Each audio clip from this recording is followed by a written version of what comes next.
আসসালামু আলাইকুম গাইস, আশা করি সবাই ভালো আছেন। আলহামদুলিল্লাহ আমিও ভালো আছি। তো আজকে একটা নতুন ব্লগ করে নিয়ে আসলাম, অনেক ছোট একটা ব্লগ। আশা করি আপনাদের ভালো লাগবে। ব্লগটা পুরোটা দেখবেন। আজকে সারাদিন কি কি রান্না করলাম এগুলোই দেখাবো।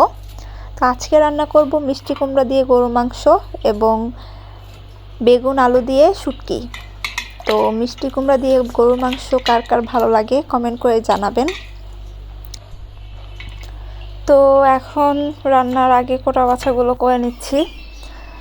এই তো রান্নায় চলে গেলাম। ফার্স্টে আমি মিষ্টি কুমড়া দিয়ে গরুর মাংসটা রান্না করে নিব। গাছ থেকে তেজপাতা ছিঁড়ে নিচ্ছি। আমার ছাদ বাগান থেকে তেজপাতা ছিঁড়ে নিলাম, দেখতেই পাচ্ছেন। গাছ অনেকগুলো গাছ হয়েছে আমার ছাদে। বেগুন, তেজপাতা, সজনা, তারপর লাউ শাক তুলি মাঝে মাঝে, তারপর হলো ড্রাগন ফলের গাছ, কয়েকটা ফুলের গাছ আছে, তারপর লেবু গাছ। এগুলো আমার ছাদে বুনেছি। তো একদিন আপনাদেরকে আমার ছাদ বাগানটা দেখাবো। তো এই তো মশলাটা কষিয়ে নিচ্ছি মাংসের জন্য। এখানে একটু গরুর মাংসের মশলা দিয়ে দিচ্ছি। মিষ্টি কুমড়া দিয়ে গরুর মাংস অনেক বেশি টেস্টি হয়। তরকারিটা আসলে অনেক মজা হয়েছিল, আপনারা ট্রাই করে দেখবেন। আর এই রেসিপিটা আশা করি সবাই ট্রাই করেছেন, সবারই ভালো লাগে। তো মশলাটা কষানো হয়ে গেছে, এখন আমি গরুর মাংসটা দিয়ে দিলাম। গরুর মাংসটা একটু কষিয়ে নেব, তারপর মিষ্টি কুমড়াটা দিয়ে দেব। এই তো আমার গরুর মাংসটা কষানো হয়ে গেছে। এখানে একটু টমেটো দিয়ে দিচ্ছি। টমেটো দিয়ে আর একটু কষিয়ে নিলাম। এখন মাংসটা সিদ্ধ হওয়ার জন্য একটু পানি দিয়ে দিয়েছি।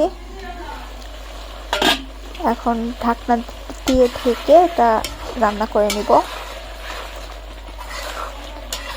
এই তো মাংসটা প্রায় হয়ে গেছে। এখন এই পর্যায়ে আমি মিষ্টি কুমড়াগুলো দিয়ে দিব। মিষ্টি কুমড়াটা খুবই ভালো ছিল, অনেক বেশি মিষ্টি ছিল আর অনেক টেস্টিও ছিল। তো কার কার মিষ্টি কুমড়া দিয়ে গরুর মাংস ভালো লাগে অবশ্যই কমেন্ট করে জানাবেন। আর আপনারা অনেক ধরনের কমেন্ট করেন, কমেন্টগুলো পড়তে আমার খুব ভালো লাগে। আমি চেষ্টা করি সবগুলো কমেন্টের রিপ্লাই দেওয়ার। তো আপনারা এরকম সুন্দর সুন্দর কমেন্ট করবেন।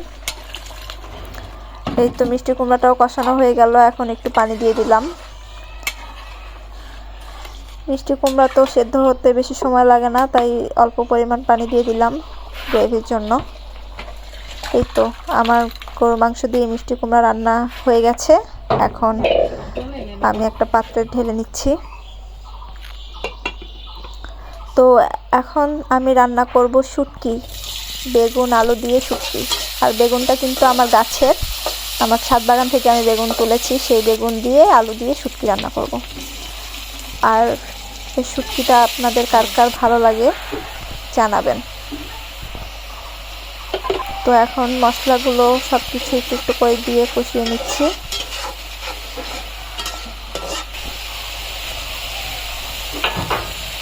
মশলাটা কষানো হয়ে গেছে, এখন আমি শুটকি দিয়ে দিলাম।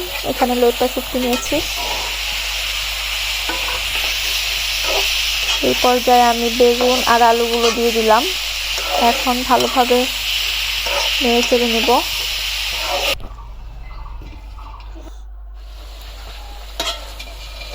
এখন এই তো কষানো হয়ে গেছে।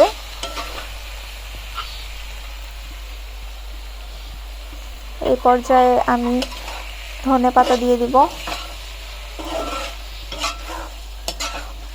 এখন শুটকিটা একদম ভাজা ভাজা করে ফেলবো। এই তো আমার শুটকি রান্না ডান। খুবই অল্প সময়ের মধ্যে ঝটপট, খুবই টেস্টি একটা রেসিপি। এই তো দেখতেই পাচ্ছেন, কেমন হয়েছে জানাবেন গাইস। তো আমার রান্না বান্না এখন ডান। এখন খাওয়া দাওয়া করে নিচ্ছি।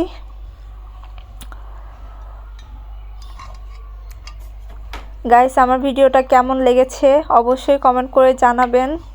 আর আমার ভিডিওতে একটা লাইক দিবেন, শেয়ার করবেন আর চ্যানেলটা সাবস্ক্রাইব করে দিবেন।